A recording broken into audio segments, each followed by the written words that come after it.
إن الحمد لله نحمده ونستعينه ونستغفره ونعوذ بالله من شرور أنفسنا ومن سيئات أعمالنا من يهده الله فلا مضل له ومن يضلله فلا هادي له وأشهد أن لا إله إلا الله وحده لا شريك له وأشهد أن محمدًا عبده ورسوله أرسله بالحق بشيرا ونذيرا بين يدي الساعة من يطع الله ورسوله فقد رشد ومن يعصهما فإنه لا يضل إلا نفسه ولا يضل الله شيئا.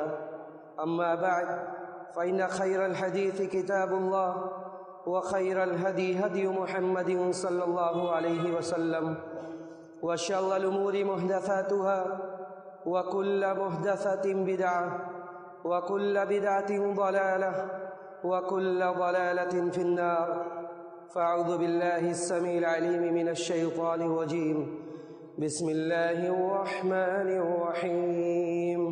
قاف والقرآن المجيد بل عجبوا أن جاءهم منذر منهم فقال الكافرون هذا شيء عجيب أإذا متنا وكنا ترابا ذلك رجع بعيد قد علمنا ما تنقص الأرض منهم وعندنا كتاب حفيظ بل كذبوا بالحق لما جاءهم فهم في أمر مريج أفلم ينظروا إلى السماء فوقهم كيف بنيناها وزيناها وما لها من فروج. وقال جل وعلا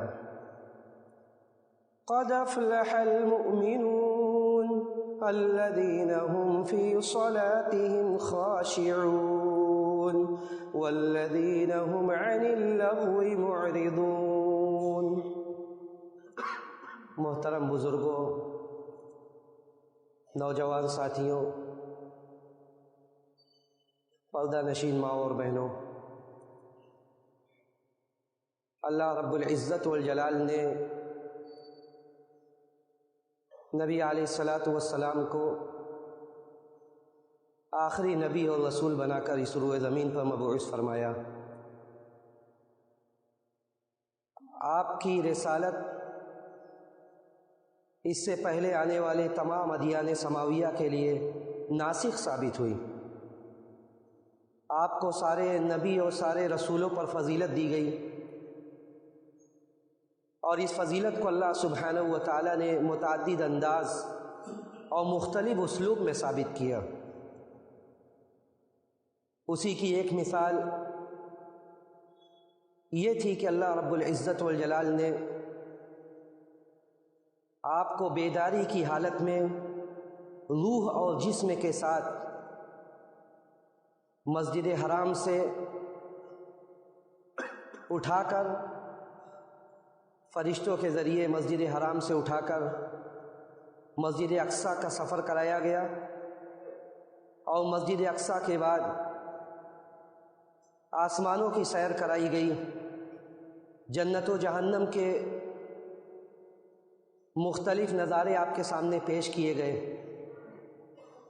بلکہ اللہ سبحانہ و تعالیٰ سے اسی رات میں، اسراء و معراج کی اسی رات میں اللہ سبحانہ و تعالیٰ سے ہم کلامی کا شرف حاصل ہوا. اور اللہ سبحانہ و تعالیٰ جب آپ سے ہم کلام ہوا تو آپ کے اوپر اور آپ کے ذریعے اس امت کے اوپر ایک ایسی عبادت فرض کی گئی جو صرف عبادت نہیں تھی. ایک ایسی عبادت فرض کی گئی جو صرف عبادت نہیں تھی بلکہ مولا حقیقی سے رابطہ کیسے قائم کیا جائے، اللہ سبحانہ و تعالیٰ سے رشتہ کیسے بنایا جائے، یہ اس کا سب سے بہتر اور سنہرا موقع تھا. میری مراد کچھ اور نہیں بلکہ نماز ہے. اللہ سبحانہ و تعالیٰ نے نماز کو فرض کیا جس میں اپنے حبیب کی آنکھوں کی ٹھنڈک بنا دی، اور نبی علیہ الصلاۃ والسلام نے یہ کہا کہ جعلت قرۃ عینی فی الصلاۃ، کہ نماز میں میرے آنکھوں کی ٹھنڈک ہے۔ بلکہ نبی علیہ الصلاۃ والسلام نے یہ کہا کہ گناہوں کے مٹانے کا اس سے بہتر راستہ کچھ نہیں ہے۔ ایک وقت سے لے کر دوسرے وقت کے درمیان کی گئی برائیاں، جب بندہ نماز پڑھتا ہے تو یہ برائیاں اس کی مٹ جاتی ہے۔ الصلوات الخمس والجمعۃ الی الجمعۃ ورمضان الی رمضان مکفرات لما بینہن اذا اجتنبت الکبائر، پنجگانہ نمازیں، ایک جمعہ سے دوسرے جمعہ تک کی مدت، ایک رمضان سے دوسرے رمضان کی مدت، یہ سب گناہوں کو مٹانے والے اعمال ہیں، جب تک کہ بندہ کبیرہ گناہوں سے، بڑے بڑے گناہوں سے پرہیز کرتا ہے۔ بلکہ نماز ایک ایسی عبادت ہے جو 5 وقت دن میں اللہ سبحانہ و تعالیٰ نے فرض کی۔ نماز ایک ایسی عبادت ہے کہ جو مومن کا شعار ہے، کفر اور ایمان کے درمیان حد فاصل ہے۔ نبی علیہ الصلاۃ والسلام کہتے تھے کہ العہد الذی بیننا وبینہم الصلاۃ، کہ ہمارے اور ان کے درمیان جو حد ہے، جو پہچان ہے، جو شعار ہے، وہ نماز ہے۔ جو آدمی اس کو چھوڑ دے، بالکلیہ جو نماز کو ترک کرنے والا ہو، نماز کو چھوڑنے والا ہو، وہ کفر کے نہایت قریب پہنچ چکا ہے۔ بلکہ صحابہ کے یہاں حضرت عبداللہ ابن مسعود کہتے ہیں کہ لا يرون من الاعمال شيئا ترکه کفرا غیر الصلاۃ، کہ صحابہ کی جماعت نماز کے علاوہ کسی اور عمل کے چھوڑنے کو کفر نہیں سمجھتی تھی۔ صحابہ کے جماعت نماز کے علاوہ کسی اور عمل کے چھوڑنے کو کفر نہیں سمجھتی تھی، بلکہ نماز وہ عبادت ہے کہ نبی علیہ الصلاۃ والسلام نے یہ کہا کہ بچہ 7 سال کا ہو جائے اسی وقت سے اس کی تربیت کیجیے۔ مروا اولادکم بالصلاۃ وہم ابناء 7 سنین، بچہ 7 سال کا ہو جائے اسے سکھلائیے کہ نماز کیا ہے، اسے بتلائیے نماز کے آداب کیا ہے۔ اور اگر 10 سال پہنچنے کے بعد بھی وہ نہ پڑھے، نماز میں اس کا دل نہ لگتا ہو، نماز میں وہ حاضر نہ ہوتا ہو، فضربوہم علیہ، تو اسے ماریے، اس کی تربیت کیجیے کہ یہ ایسا رکن ہے جو اسلام کا پلر سے، اسلام کا رکن ہے۔ اگر آپ نے بالکلیہ طور سے یہ سن لے یہ جملہ کہ بالکلیہ طور سے جو آدمی نماز کا تارک ہے، نماز کا چھوڑنے والا ہے، جسے پورے ہفتے میں کبھی نماز پڑھنے کی توفیق نہیں ملتی ہے، اس کا اسلام میں حصہ ہے یا نہیں ہے، وہ اپنے گریبان میں جھانکے۔ کیونکہ نبی علیہ الصلاۃ والسلام نے کہا کہ ہمارے اور کافروں کے درمیان جو فرق کرنے والی چیز ہے وہ نماز ہے۔ جی، جو آدمی بالکلیہ نماز کا تارک ہے وہ کفر کے نہایت قریب ہے، وہ کفر کے نہایت قریب ہے۔ اور شریعت کی نظر میں یہ جرم زنا، بدکاری اور چوری سے بڑا ہے۔ جتنا بڑا جرم ہے زناکاری، بدکاری، چوری، اس سے بڑا جرم یہ ہے کہ آدمی بالکلیہ طور سے نماز کا تارک ہو۔ تو جب ایسی عبادت تھی تو نبی علیہ الصلاۃ والسلام نے اور اللہ سبحانہ و تعالیٰ نے صرف یہ حکم نہیں دیا کہ نماز پڑھا جائے، بلکہ قرآن اٹھائیے، آپ دیکھتے جائیے، قرآن میں ہر جگہ اللہ سبحانہ و تعالیٰ نے یہ حکم دیا کہ وَأَقِیمُوا الصَّلَاةَ، نماز کو قائم کیا جائے۔ وَأَقِیمُوا الصَّلَاةَ، نماز کو قائم کرو۔ اللہ نے فرمایا، جو آیت میں نے پڑھی اس میں اللہ نے مومنین کے اوصاف بیان کرتے ہوئے کہا کہ مومنین وہ ہیں والذین هم فی صلاتهم خاشعون، مومنین وہ ہیں جو اپنے نماز میں خشوع و خضوع اختیار کرتے ہیں۔ تو علماء کہتے ہیں کہ اقامت صلاۃ کا مطلب یہ ہے کہ صرف نماز پڑھنا نہیں ہے، بلکہ نماز کے جو ارکان ہیں، نماز کے جو آداب ہیں، ان آداب کو ملحوظ رکھتے ہوئے نماز کو قائم کرنا ہے، نیت میں اخلاص کے ساتھ، یہ سوچتے ہوئے کہ یہ عبادت ہے جو اللہ کی رضا اور اس کے خوشنودی کے لیے ہمارے اوپر واجب کی گئی ہے۔ تو نماز قائم کرنا ہے، نماز پڑھنا ہے۔ اسی لیے نبی علیہ الصلاۃ والسلام نے اس کا بڑا اہتمام کیا، آپ نے اس کو سکھلانے کا بھی بڑا اہتمام کیا۔ مسجد نبوی میں جب پہلی مرتبہ ممبر لگایا گیا لکڑی کا، آپ نے ممبر کے اوپر چڑھ کے لوگوں کو نماز پڑھائی، آپ نے ایک ایک رکن نماز کا ایک ایک طریقہ لوگوں کو پڑھ کے بتلایا کہ ایسے اور ایسے نماز ہے۔ جب سے یہ سجدہ کرنے کا وقت آیا تو آپ اترے اور اتر کر آپ نے سجدہ کیا۔ اس کے بعد صحابہ کی جماعت سے آپ نے کہا کہ میں نے یہ کام اس لیے کیا ہے لِتَأْتَمُّوا بِي، تاکہ میری اقتدا کرو، دیکھو کہ میں کیسے نماز پڑھ رہا ہوں۔ نماز یہ نہیں کہ اعلیٰ کیفک، آپ جیسے چاہیں ویسے نماز پڑھیں، بلکہ نبی نے کہا کہ میں نے یہ نماز سارے لوگوں کے سامنے ممبر لگنے کے بعد پہلی مرتبہ آپ نے پڑھا تھا، اور آپ نے کہا کہ میں نے پڑھا اس لیے تاکہ تم لوگ دیکھو اور اسی طرح تم نماز ادا کرو، بلکہ آپ نے صحابہ سے یہ بھی کہا کہ صلوا کما رأیتمونی اصلی، کہ تم اسی طرح نماز پڑھو جس طرح مجھے نماز پڑھتے ہوئے تم دیکھتے ہو۔ بلکہ آپ نے صحابہ سے یہ بھی کہا کہ تم لوگوں کو پتہ ہے کہ سب سے بڑا چور کون ہے؟ آپ نے صحابہ سے کہا کہ تم لوگوں کو پتہ ہے کہ سب سے بڑا چور کون ہے؟ صحابہ نے کہا کہ سب سے بڑا چور کون ہے؟ کہا کہ الذی یسرق من صلاتہ، جو آدمی اپنے نماز میں چوری کرتا ہے۔ صحابہ نے بڑے تعجب سے پوچھا کہ نماز میں چوری کرنے والا کون ہے؟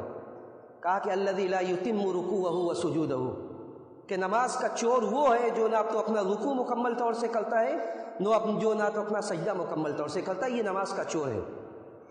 تو یہ موضوع کافی دنوں سے ذہن میں گردش کر رہا تھا، اللہ کی توفیق سے آج یہ خیال آیا کہ اسی تعلق سے کچھ باتیں عرض کی جائے، جو باتیں اکثر و بیشتر لوگوں کو پتہ ہوں گی۔ میرا یہ حسن ظن ہے کہ اکثر و بیشتر لوگوں کو نماز کی یہ باتیں، یہ غلطیاں پتہ ہیں، لیکن وَذَكِّرْ فَإِنَّ الذِّكْرَىٰ تَنفَعُ الْمُؤْمِنِينَ، یہ اللہ کا حکم ہے کہ آپ نصیحت کرتے رہیے، نصیحت مومنوں کو فائدہ پہنچاتی ہے۔ تو بعض ایسی معلومات جس کا اعادہ کیا جا رہا ہے، ریپیٹ کیا جا رہا ہے، تاکہ جو باتیں ذہن و دماغ کے کسی کونے میں جا کر رہ گئی ہے اسے دوبارہ لایا جائے اور اس پر عمل کیا جائے، اس کی تطبیق کی جائے۔ تو دیکھیے، نماز کو قائم کرنا ہے اور نماز میں خشوع و خضوع کے ساتھ نماز کو ادا کرنا، یہ اس کا رکن ہے کہ اللہ رب العزت والجلال نے نماز کو قائم کرنے کا حکم دیا، اور یہ دیا کہ اللہ کے سامنے حاضر ہو بندہ یہ سوچ کر کہ الإحسان أن تعبد الله كأنك تراه فإن لم تكن تراه فإنه يراك، جب بندہ آئے تو اس کے ذہن و دماغ میں یہ ہو کہ اللہ اسے دیکھ رہا ہے، کم از کم یہ تو ہونا ہی چاہیے کہ اللہ اسے دیکھ رہا ہے، ورنہ اعلیٰ کیفیت یہ ہے الإحسان أن تعبد الله كأنك تراه، اعلیٰ مرتبہ یہ کہ گویا کہ آپ اللہ کو دیکھ رہے ہیں، اور اگر یہ کیفیت نہ ہو تو کم از کم یہ ہو کہ اللہ آپ کو دیکھ رہا ہے، آپ اس طرح سے آپ نماز میں آئیں۔ تو آپ کے نماز کی شروعات یہ ہوتی ہے کہ سب سے پہلے آپ کو وضو کرنا ہے۔ وضو یہ اس کا طریقہ معروف ہے، اس کو میں نہیں چھیڑوں گا۔ وضو کرنا یہ نماز کے لیے ضروری ہے، وضو کے بغیر نماز نہیں ہے۔ اس کے بعد آپ اگر باجماعت نماز ادا کرتے، باجماعت نماز ادا کرنا بغیر شرعی عذر کے، بغیر ایسے عذر کے، کسی مجبوری کے بغیر نہ باجماعت نماز کا چھوڑنا یہ جائز نہیں ہے۔ نبی علیہ الصلاۃ والسلام نے کہا کہ صلاۃ الجماعت افضل من صلاۃ الفرد ب27 درجہ، کہ اکیلے کی نماز سے باجماعت نماز یہ 27 گنا بہتر ہے۔ بلکہ آپ نے بڑی وعیدیں سنائی، ایک صحابہ سے کہا کہ میرا دل کرتا ہے کہ جو لوگ گھروں میں بیٹھے ہوئے میں جاؤں اور میں ان کے گھروں کو آگ لگا دوں۔ عبداللہ ابن ام مکتوم جیسے نابینا صحابی سے آپ نے کہا کہ تمہیں اجازت نہیں ہے، بلکہ تم مسجد اگر اذان سنتے ہو تو مسجد میں آؤ۔ تو جماعت کے ساتھ نماز پڑھنا یہ ضروری ہے، بغیر عذر و مجبوری کے نماز چھوڑنا جماعت کے ساتھ یہ صحیح نہیں ہے۔ اور نبی کے زمانہ میں عام طور سے وہی لوگ جماعت سے پیچھے رہتے تھے جن کے دلوں میں کوئی مرض تھا۔ تو جماعت کے ساتھ نماز پڑھنے کے لیے آپ مسجد میں حاضر ہوتے ہیں، یہ آپ کا پہلا اسٹیپ ہے۔ مسجد میں آئے، مسجد میں پہلا کام آپ کا یہ ہے کہ اگر جماعت کے ساتھ نماز ہو رہی ہے، صف لگی ہوئی ہے، آپ بھی صف کا حصہ بنیے۔ اور صفیں لگانے کا حکم نبی علیہ الصلاۃ والسلام نے کہا کہ یہ نماز کے اقامت کا حصہ ہے۔ آپ نے کہا کہ سووا صفوفکم فإن تسویۃ الصف من تمام الصلاۃ، کہ لوگوں صفوں کو مکمل کرو، برابر کرو، کیونکہ یہ نماز کے اقامت کا حصہ ہے، یہ نماز کے اقامت کا حصہ ہے۔ صف سیدھی کر کے رہنا یہ نماز کے اقامت کا حصہ ہے۔ آپ کی نماز مکمل طور سے صحیح اسی وقت ہو سکتی ہے جب آپ کی صف صحیح ہو۔ حضرت انس کہتے ہیں کہ نبی کا یہ کہنا تھا کہ صحابہ کی جماعت پیر سے پیر، قدم سے قدم ملاتی تھی، کندھے سے کندھا ملاتی تھی، اور اس طرح ملا کے وہ صف میں کھڑے ہوتے تھے، اس لیے کہ اللہ کے رسول صلی اللہ علیہ وسلم نے ان سے یہ بھی کہا تھا کہ صفوں کو سیدھی کرو، صفوں کو مکمل کرو، اس میں شیطان کے لیے جگہ نہ چھوڑو، اور اپنے بھائیوں کے لیے اپنا بازو نرم کر دو، اور جو صفوں کو ملائے گا اللہ سبحانہ و تعالیٰ اسے اپنی رحمت سے ملائے گا۔ اپنے بھائیوں کے لیے بازو نرم کرنے کا مطلب کیا ہے؟ بھائیوں کے لیے بازو نرم کرنے کا مطلب یہ کہ اگر صف کے سیدھا کرنے کے لیے آپ کو آگے پیچھے ہونا پڑے، کوئی آپ کو کہے تو آپ فوراً پیچھے آگے ہو جائیں، وہاں پہ اپنے انا کا مسئلہ نہ بنائیں کہ ہم سیدھے ہیں، اگر ہم صحیح ہیں تو ہم ہی صحیح ہیں۔ اگر آپ کو یہ محسوس ہو رہا ہے کہ آگے پیچھے ہو کر ایڈجسٹ کیا جا سکتا ہے تو ایڈجسٹمنٹ کیجیے۔ تو نبی نے کہا کہ جب صف سیدھی کیجیے، یہ نماز کی اقامت کا حصہ ہے۔ تو حضرت انس کہتے تھے کہ لوگ اپنے قدموں کو قدموں سے اور اپنے کندھوں کو کاندھوں سے ملاتے تھے۔ دیکھیے ایک بڑی غلطی یہاں پہ یہ ہوتی ہے کہ ہم میں سے اکثر و بیشتر یہ سمجھتے ہیں کہ یہاں پہ یہ بہت ہی بدترین صورت ہے، یہ بہت ہی بدترین صورت ہے کہ ہم قدم ملانے کے بجائے اپنے پیر کو چکرا کر، جسے ہم بولتے ہیں، پیر کو چکرا دیں اور صرف انگلی زبردستی کی ملا دیں۔ اس سے صف سیدھی ہونے کے بجائے اور صف کی جو صورت ہے وہ اور خراب ہو رہی ہے۔ آپ حتی الامکان کم از کم میں یہ کہہ دوں تو غلط نہ ہو کہ جوان آدمی تو اس طرح صف ملا سکتا ہے، جس کے پیر میں کوئی مسئلہ ہے وہ الگ مسئلہ ہے، لیکن ایک آدمی صحیح سالم ہے وہ اپنا پیر اور اپنا قدم سیدھا کر کے کھڑا ہو۔ سب سے پہلی چیز یہ کہ جب تک سیدھا نہیں ہوگا پیر، ہر آدمی کا پیر انگلیاں ملانے کی کوشش کی جا رہی ہے، یہ پیر ملانا ہے، یہ پیر ملانا ہے۔ حضرت انس کہتے ہیں کہ اللہ کے رسول نے کہا کہ سووا صفوفکم فإن تسویۃ الصف من تمام الصلاۃ۔ اس کے بعد ایک مسئلہ صف کے بارے میں یہ ہے کہ اکیلا بندہ بعد میں آئے، اگر صف مکمل ہو چکی ہے تو وہ اکیلا نماز پڑھ سکتا ہے۔ اس کے لیے جو یہ بات بیان کی جاتی ہے کہ صف سے کھینچ کر دوسرے صف میں لگائیے، یہ غلط بات ہے۔ اگر پہلی صف مکمل ہے تو اس کو ناقص نہیں کرنا ہے، آپ وہاں پہ لگ جائیے، دوسرا آ گیا ٹھیک ہے، نہیں آیا تب بھی آپ کی نماز صحیح ہے۔ تو اس طرح صف لگ گئی۔ اس کے بعد دیکھیے اس کا اگلا اسٹیپ ہے قیام۔ نماز پڑھنا ہے کھڑے ہو کر، نماز پڑھنا ہے کھڑے ہو کر۔ جو آدمی صحیح سالم ہے، اسے کسی طرح کا کوئی مرض اور بیماری نہیں ہے، وہ کھڑے ہو کر نماز ادا کرے گا۔ حضرت عمران ابن حسین رضی اللہ تعالیٰ عنہ کہتے ہیں کہ مجھے بواسیر کی بیماری تھی، اللہ کے رسول صلی اللہ علیہ وسلم نے اس وقت مجھ سے کہا کہ صلی قائما فإن لم تستطع فقائدا فإن لم تستطع فعلى جنب، کہ کھڑے ہو کر نماز پڑھو، کھڑے ہو کر نہیں پڑھ سکتے بیٹھ کر پڑھو، بیٹھ کر نہیں پڑھ سکتے لیٹ کر پڑھو۔ تو فرض نماز ہے تو اس میں کھڑے ہونا یہ اس کا رکن ہے۔ بغیر عذر کے کوئی آدمی بیٹھ کر نماز پڑھتا ہے، اس کی نماز نہیں ہے۔ بغیر عذر کے کوئی آدمی فرض نماز اگر پڑھتا ہے تو اس کی نماز نہیں ہے۔ ہاں اگر نوافل ہے تو اس میں یہ گنجائش ہے کہ اگر بغیر عذر کے بھی آپ بیٹھ کر پڑھیں گے تو اس میں آپ کی نماز تو ہوگی، لیکن آپ کے نماز کا آدھا ثواب ملے گا۔ اللہ کے رسول صلی اللہ علیہ وسلم کچھ لوگوں کے پاس سے گزرے، لوگ بیٹھ کر نماز پڑھ رہے تھے۔ آپ نے کہا یہ سن رکھو کہ اگر تم بیٹھ کر نماز پڑھو گے، بغیر عذر کے بیٹھ کر نماز پڑھو گے تو تمہیں کھڑے ہو کر نماز پڑھنے والے کا آدھا ثواب ہی ملے گا، کھڑے ہو کر نماز پڑھنے والے کا آدھا ثواب ملے گا۔ تو الحاجات تقدر بقدرها، یہ فقہا کا قول ہے کہ الحاجات تقدر بقدرها، جتنی آپ کو مجبوری اتنا ہی فائدہ اٹھائیے۔ یعنی ایک آدمی اچھے سے چل پھر رہا ہے، اگر وہ نماز کے بعض حصے میں قیام کر سکتا ہے تو وہ نماز کے بعض حصے میں قیام کرے گا۔ الحاجات تقدر بقدرها، ایسا نہیں ہے کہ وہ شروع سے بالکل بیٹھا رہے گا، بلکہ اگر اسے کھڑے ہونے میں کوئی ایسی دقت نہیں ہے تو جتنی دیر وہ کھڑا ہو سکتا ہے وہ کھڑا ہوگا، اس کے بعد وہ بیٹھے گا۔ نبی علیہ الصلوۃ والسلام کے بارے میں ابو داؤد کی صحیح روایت ہے کہ آپ نے جب کھڑے ہونے میں دقت ہونے لگی، آپ نے ایک ستون، ایک کھمبا بنوایا، آپ کھمبے کے سہارا سے کھڑے ہوتے تھے۔ تو کھڑا ہونا یہ نماز کا رکن ہے۔ کھڑے ہونے کے بعد آپ کا جو اگلا کام ہے وہ یہ ہے کہ آپ کو رفع الیدین کرنا ہے۔ رفع الیدین دیکھیے اس کی متواتر سنت ہے، یعنی متواتر صحابہ سے یہ منقول ہے کہ اللہ کے رسول صلی اللہ علیہ وسلم رفع الیدین کرتے ہوئے تکبیر تحریمہ کہتے تھے، یعنی جو پہلی تکبیر اسے تکبیرۃ الاحرام، تکبیر تحریمہ کہا جاتا ہے۔ تو اللہ کے رسول صلی اللہ علیہ وسلم رفع الیدین کرتے اور پھر نیت باندھتے۔ پہلی بات ہے رفع الیدین کرنا یہ نماز کا حصہ ہے، یہ سنت اللہ کے رسول صلی اللہ علیہ وسلم نے اسے بھی سکھلایا۔ رفع الیدین کرنے کا جو شرعی طریقہ ہے وہ یہ ہے کہ آپ کا ہاتھ آپ کے کاندھے تک جائے یا کان کے لو تک جائے، کان کو چھونے کی ضرورت نہیں ہے لیکن کان کے لو تک جائے یا کاندھے تک جائے۔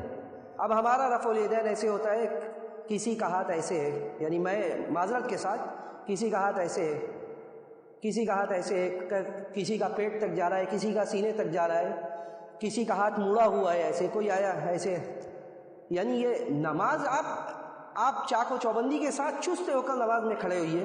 یہ نہیں کہ آپ کا من جہاں چاہ رہا ہے کبھی رفع الیدین ایسے کر لیا، کبھی ایسے کر لیا، کبھی آپ کا ہاتھ مڑا ہوا ہے، ایسا نہیں۔ بلکہ آپ کا ہاتھ سیدھا ہو، انگلیاں نارمل ہو، یعنی نہ تو اس میں بہت زیادہ گیپ ہو یا نہ تو بالکل ملی ہوئی ہو، بلکہ نارمل انداز میں، معتاد انداز میں آپ جس طرح رفع الیدین کا ہاتھ اٹھتا ہے آپ کا، اس طرح ہاتھ اٹھے، کان کے لو تک یا کاندھے تک جائے، یا اگر اس طرح کی صورت ہو سکتی ہے کہ آپ کا بعض حصہ کاندھے تک اور بعض کان کے لو تک جائے تو یہ بھی بہتر ہے۔ اس کے بعد اللہ اکبر کہتے ہوئے آپ کو ہاتھ باندھنا ہے۔ آپ کو ہاتھ کہاں باندھنا ہے؟ آپ کو ہاتھ سینے پر باندھنا ہے، آپ کو ہاتھ سینے پر باندھنا ہے۔ اور ہاتھ کس طرح باندھنا ہے؟ دیکھیے اس کے بارے میں جہاں تک میں پڑھ سکا 3 روایت علامہ البانی رحمہ اللہ نے اور دوسرے لوگوں نے ذکر کی ہے کہ 3 طرح کا طریقہ ہے۔ اللہ کے رسول صلی اللہ علیہ وسلم نے ایک تو یہ کہ آپ اپنے کلائی کو، اپنے ہاتھ کو آپ اپنے ہاتھ پر رکھتے تھے اس طرح، ایک یہ کہ آپ اپنے ہاتھ کو پکڑے رہتے تھے اس طرح، یعنی کلائی کو آپ دائیں ہاتھ سے پکڑے رہتے تھے، یہ بھی صحیح ہے۔ اور ایک صورت یہ کہ آپ کا ہاتھ اس طرح ہوتا تھا کہ ہاتھ کا بعض حصہ ہتھیلی کا بعض حصہ دوسرے ہتھیلی پر، یعنی اس کے پشت پر، جوڑ پر، یہ جو جوڑ ہے آپ کا، اور جوڑ کے بعد یہ کلائی کا حصہ، یعنی تینوں کو جمع کرتے تھے۔ یعنی آپ اس طرح کرتے تھے کہ آپ کا بعض حصہ کلائی پر، بعض حصہ پشت پر، اور بعض حصہ آپ کے کلائی پر۔ تو علماء کہتے ہیں، وائل بن حجر رضی اللہ تعالیٰ عنہ کی صحیح حدیث ہے، علماء کہتے ہیں کہ اگر اس کو کیا جائے تو یہ سب سے بہتر ہے، کیونکہ اس میں سارے حدیث پر اس میں عمل ہو گیا، سارے حدیث پر عمل ہو گیا کہ آپ نے اس طرح کیا۔ تو دیکھیے یا تو آپ اس طرح کیجئے یا اس طرح کیجئے یا اس طرح بھی کر سکتے۔ اس طرح کرنا یہ بالکل غلط ہے، اس طرح کرنا یہ بالکل غلط ہے، کسی بھی صحیح روایت سے یہ ثابت نہیں ہے۔ تو آپ نے جب نیت، اس کے بعد آپ کو باندھنا کہا ہے، آپ کو باندھنا سینے پر ہے، آپ کو باندھنا جو روایت صحیح ثابت ہے، ابن خزیمہ کی صحیح روایت ہے، وہ یہی ہے کہ سینے پر اللہ کے رسول صلی اللہ علیہ وسلم باندھتے تھے۔ سینے پر باندھنا ہے، سینے پر کس طرح باندھنا ہے وہ بھی بتلا دیا گیا۔ اس کے بعد آپ کو اللہ کے رسول صلی اللہ علیہ وسلم کرتے ہوئے تکبیر تحریمہ کے بعد آپ کچھ دیر خاموش رہتے تھے۔ حضرت ابو ہریرہ کہتے ہیں کہ میں نے اللہ کے رسول صلی اللہ علیہ وسلم سے کہا کہ فدا ہوا ابی و امی، فدا کا ابی و امی، میرے ماں باپ آپ پر قربان ہو، آپ خاموش رہتے کیا کرتے؟ تو اللہ کے رسول صلی اللہ علیہ وسلم نے کہا کہ میں جسے سکتہ کہا جاتا ہے، میں اس خاموشی میں یہ پڑھتا ہوں۔ پوچھا کیا پڑھتے ہیں؟ تو آپ نے یہ دعا پڑھ کے بتلائی کہ اللہم باعث بینی، جسے ہم دعائے ثنا کہتے ہیں، دعائے استفتاح، کہ اللہم باعث بینی و بین خطایا کما بعدت بین المشرق والمغرب، اللہم نقنی من الذنوب والخطایا کما ینقی الثوب الابیض من الدنس۔ تو جو بھی دعا ہے، اس کے علاوہ بھی دعائیں ہیں، سبحانک اللہم ربنا وبحمدک وتبارک اسمک وتعالی جدک ولا الہ غیرک۔ سعودی عرب وغیرہ میں عام طور سے یہی چھوٹی دعا پڑھی جاتی ہے، جو بھی دعا یاد ہو آپ کو آپ پڑھ سکتے ہیں، اس کے علاوہ اور بھی دعائیں ہیں، لیکن جو سب سے صحیح روایت ہے وہ یہی ہے، اللہم باعث بینی و بین خطایا۔ اس کے بعد اس سکتہ کے بعد، یعنی دعائے ثنا کے بعد، اب یہاں پہ آپ کو اعوذ باللہ اور بسم اللہ پڑھنا ہے، اعوذ باللہ اور بسم اللہ یہاں پر آپ کو پڑھنا ہے۔ اعوذ باللہ کرنے کے بعد اعوذ باللہ من الشیطان الرجیم یا اعوذ باللہ السمیع العلیم من الشیطان الرجیم، جو صیغہ ہے کوئی بھی ادا کر سکتے، اس کے بعد بسم اللہ کرنا ہے۔ بسم اللہ کے لیے اللہ کے رسول صلی اللہ علیہ وسلم کے بارے میں ابن تیمیہ نے رحمہ اللہ نے ذکر کیا کہ کسی بھی صریح روایت سے یہ نہیں آتا کہ آپ نے امامت کراتے ہوئے زور سے بسم اللہ کہا ہو، صریح روایت میں یہ نہیں آتا۔ اور ابن القیم زاد المعاد میں یہ کہتے ہیں کہ آپ کا عمل بسم اللہ کو سرًا کہنا یہی زیادہ تھا اور یہی زیادہ ثابت ہے۔ تو آپ بسم اللہ کریں، اس کے بعد سورہ فاتحہ پڑھنے کا وقت آتا ہے۔ سورہ فاتحہ یہ نماز کا رکن ہے، چاہے آپ منفرد ہو، معموم ہو، امام ہو، نماز سرًا ہو، جہرًا ہو، کسی بھی طرح کی نماز ہو، اس میں سورہ فاتحہ پڑھنا یہ نماز کا رکن ہے۔ اللہ کے رسول صلی اللہ علیہ وسلم نے کہا کہ لا صلاۃ لمن لم یقرأ بفاتحۃ الکتاب، جو آدمی سورہ فاتحہ نہ پڑھے اس کی نماز نہیں ہے، جو آدمی سورہ فاتحہ نہ پڑھے اس کی نماز نہیں ہے۔ اس سے سورہ فاتحہ اسے ہر حال میں پڑھنا ہے، سورہ فاتحہ اسے ہر حال میں پڑھنا ہے، سورہ فاتحہ کے بغیر نماز نہیں ہے۔ سورہ فاتحہ جب امام جہری نماز ہو تب بھی مقتدی پڑھے گا۔ وہ کیسے پڑھے گا؟ بعض لوگوں نے کہا کہ پہلا جب سورہ فاتحہ کے بعد جو وقفہ دیا جاتا ہے وہ وقفہ اتنا دے کہ مقتدی پڑھ لے، اس کی کوئی حدیث کے روح سے اس کی کوئی صحیح دلیل نہیں ہے، لیکن اگر ابن قدامہ وغیرہ کہتے ہیں کہ اگر ایسا کیا جائے تو یہ بہتر ہے۔ اختلاف سے بچنے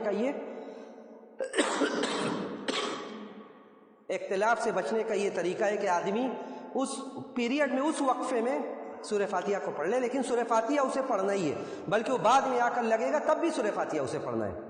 یہی محققین علماء کا راجح مسلک یہی ہے کہ ہر حال میں اسے سورہ فاتحہ پڑھنا ہے۔ اسی طرح امام کی بھی ذمہ داری ہے، امام کی بھی ذمہ داری ہے کہ نبی علیہ الصلوۃ والسلام کی جو قرات ہوتی تھی یقطع آیتن آیتن، آپ ایک ایک آیت کو الگ الگ کر کے پڑھتے تھے تاکہ مصلی کو بھی جو پیچھے اس کو موقع ملے۔ یہاں معذرت کے ساتھ جب آدمی امام بنے نماز پڑھائے تو اس کے پیچھے اسے یہ اس بات کی فکر رہے کہ اس کے پیچھے 300-400 لوگ نماز پڑھ رہے ہیں۔ آج بسا اوقات دیکھنے میں یہ آتا ہے معذرت کے ساتھ کہ امام رکوع میں چلا گیا، سروی نمازوں میں خاص طور سے بعد کی 2 رکعت میں امام رکوع میں چلا گیا، آدھی سے زائد مسجد گویا کہ سورہ فاتحہ مکمل نہیں کر سکی ہے، وہ کھڑی ہوئی ہے۔ یہ اس بات کی دلیل ہے، عبداللہ ابن مبارک کے قول کو امام ترمذی نے ذکر کیا کہ عبداللہ ابن مبارک کہتے ہیں کہ جب میں امام بنتا ہوں تو گویا کہ اگر میں رکوع میں 3 مرتبہ دعا پڑھتا ہوں سبحان ربی العظیم، تو جب میں امام بنتا ہوں تو 3 کے بجائے 5 مرتبہ پڑھتا ہوں، 5 کے بجائے 7 مرتبہ پڑھتا ہوں، تاکہ جو پیچھے ہے وہ کم از کم 5 مرتبہ نہیں تو 3 مرتبہ تو پڑھ ہی لے۔ تو یہ امام کی بھی ذمہ داری ہے کہ وہ موقع دے کہ جو 300-400 لوگ اس کے پیچھے ہیں وہ اپنی نماز صحیح طرح سے ادا کریں۔ تو اللہ کے رسول صلی اللہ علیہ وسلم کے بارے میں کہتے ہیں کہ یقطع آیتن آیتن، ایک ایک آیت الگ الگ کر کے پڑھتے تھے تاکہ سب لوگ آپ کے پیچھے اپنے نماز کے سارے ارکان کو، سارے اعمال کو صحیح طرح سے ادا کر سکیں۔ اس کے بعد اگر جہری نماز ہے اور امام کے پیچھے آپ نماز پڑھ رہے ہیں تو آپ کو صرف سورہ فاتحہ پڑھنا ہے۔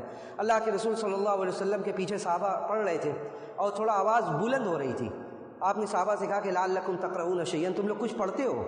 کہا کہ ہاں۔ اللہ کے رسول نے کہا کہ لا تقرؤوا الا بفاتحۃ الکتاب، کچھ مت پڑھو سوائے سورہ فاتحہ کے، سورہ فاتحہ کے علاوہ کچھ نہیں پڑھنا ہے۔ تو جب آپ جہری نمازوں میں امام کے پیچھے پڑھ رہے ہیں تو آپ کو سورہ فاتحہ صرف پڑھنا ہے، لیکن اگر نماز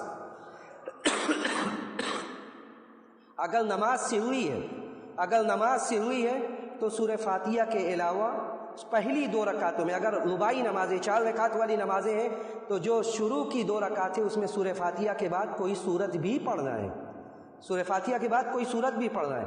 بلکہ یہ روایات بھی ثابت ہیں کہ سورہ فاتحہ کے بعد شروع کی 2 رکعت کے علاوہ بعد کی 2 رکعتوں میں بھی آدمی کوئی سورت پڑھ سکتا ہے، بعد کی 2 رکعت میں بھی سورہ فاتحہ کے بعد آدمی کوئی سورت پڑھ سکتا ہے۔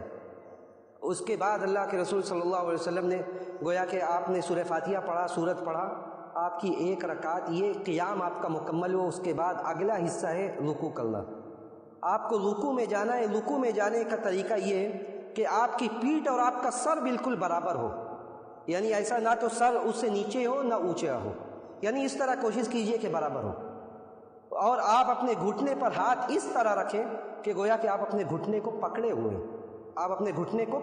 ہیں، تب آپ رکوع میں جائیں۔ رکوع میں دیکھیے، رکوع کی حالت میں قرآن پڑھنا منع کیا گیا ہے۔ اللہ کے رسول صلی اللہ علیہ وسلم نے کہا کہ الا انی نہیت ان اقرأ القرآن راکعا او ساجدا، رکوع کی حالت میں مجھے قرآن پڑھنے سے رکوع و سجدے کی حالت میں منع کیا گیا ہے۔ فاما الرکوع فعظموا فیہ الرب، جہاں تک رکوع کی بات ہے تو رکوع میں اللہ کی بڑائی بیان کرو، اور جہاں تک سجدے کی بات ہے فاجتہدوا فیہ الدعاء، یہ سجدہ یہ اللہ سے دعا اور مناجات کرنے کا مقام ہے۔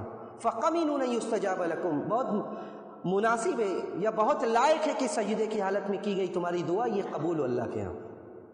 تو اس کے بعد رکوع کرنا ہے، رکوع سے اٹھتے ہوئے رکوع میں جو دعا ہے سبحان ربی العظیم یا اس کے علاوہ سبحان قدوس رب الملائکۃ والروح، جو بھی دعا ہے وہ دعا پڑھیے۔ اس کے بعد اٹھیے اور آپ کا رکوع سے اٹھ کر آپ سیدھے بالکل کھڑے ہوں، یعنی اتنا وقت ہو کہ آپ کی ساری ہڈیاں اپنی جگہ پر آ جائیں۔ اور اللہ کے رسول صلی اللہ علیہ وسلم نے اس وقت سمیع اللہ لمن حمیدہ کہنے کے بعد جو دعا سکھلائی وہ کیا ہے؟ ربنا ولک الحمد حمدا کثیرا طیبا مبارکا فی۔ صحابہ سے جب آپ نے بعض صحابہ سے سنا یہ دعا تو کہا کہ کس نے یہ دعا پڑھی ہے؟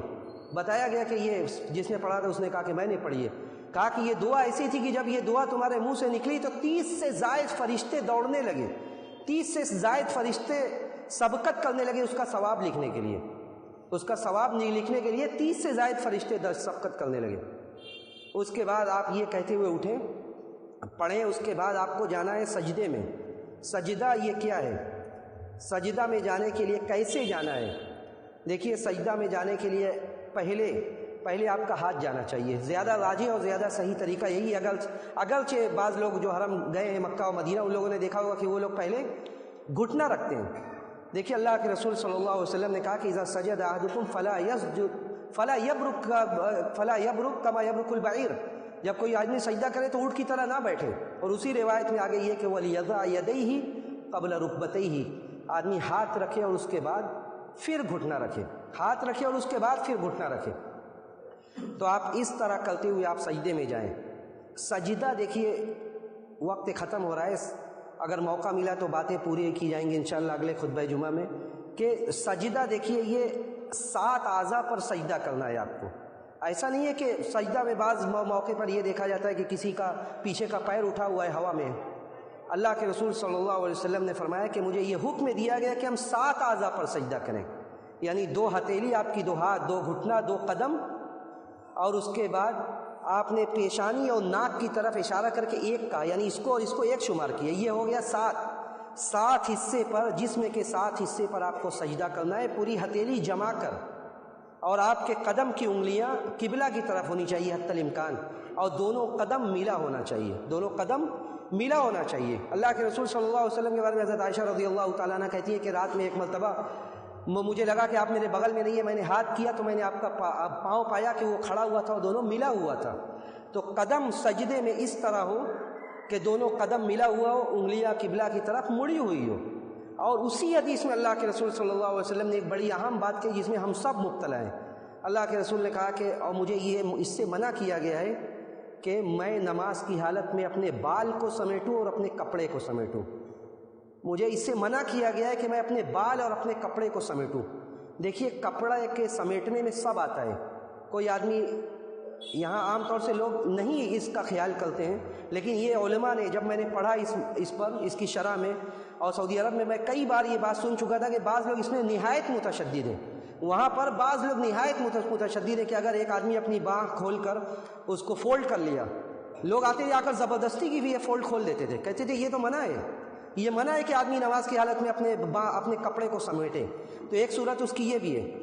اسی طرح اگر کوئی آدمی عادت بنائے ہوئے کہ وہ ہمیشہ فولڈ کیے ہوئے تو اسے بچنا چاہیے۔ میں حرام تو نہیں کہوں گا لیکن اسے بچنا چاہیے کہ وہ یہ بھی کپڑے کے سمیٹنے کی ایک صورت ہے۔ اسی طرح کپڑے کے سمیٹنے کی ایک صورت یہ کہ سجدے میں جب جانے لگتے تو اپنا کپڑا ایسے کر لیے، یا اسی طرح کپڑا سمیٹنے کی ایک صورت یہ بھی ہے کہ بعض لوگ جب ہر سجدے سے اٹھتے ہیں تو کپڑا سمیٹتے ہیں۔ یہ ساری صورتیں اس میں داخل ہیں، یہ ساری صورتیں اس میں داخل ہیں، اس لیے اس سے پرہیز کرنا چاہیے۔ اسی طرح نبی علیہ الصلوۃ والسلام نے اسی حدیث میں کہا کہ مجھے بال سمیٹنے سے بھی منع کیا گیا۔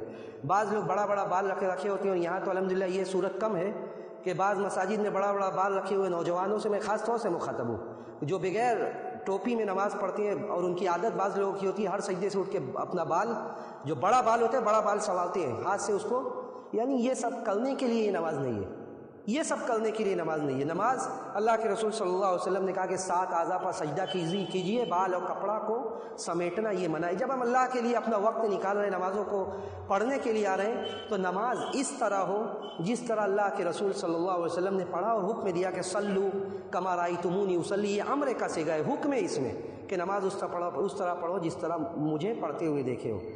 آگے کی باتیں انشاءاللہ اگر موقع ملا تو پھر پوری کی جائے گی۔ ہم اللہ سبحانہ و تعالیٰ سے یہی دعا کرتے ہیں کہ رب العالمین تو ہمیں سنت کے مطابق اپنی زندگی گزارنے کی توفیق نصیب فرما، نماز جیسی اہم عبادت کو درست فرما دے، ہمیں اس بات کی توفیق دے کہ ہم سنت کے مطابق اپنی نمازوں کو ادا کریں، ہمارے نمازوں میں خشوع و خضوع پیدا کر دیں۔ رب العالمین جو بیمار ہیں تو انہیں بیماری سے شفائے کامل عاجل نصیب فرما، جو بے روزگار ہیں تو انہیں برسر روزگار کر دے، جو برسر روزگار ہیں رب العالمین تو ان کے رزق میں ترقی نصیب فرما، ہماری عمر میں ہماری زندگی میں برکت دے، اچانک ناگہانی آفات اور مشکلات سے ہماری حفاظت فرما۔ رب العالمین جب ہمارا اس دنیا سے جانے کا وقت آئے تو ہمیں اس بات کی توفیق دے کہ ہمارا آخری کلمہ کلمہ توحید ہو۔ وآخر دعوانا ان الحمد للہ رب العالمین۔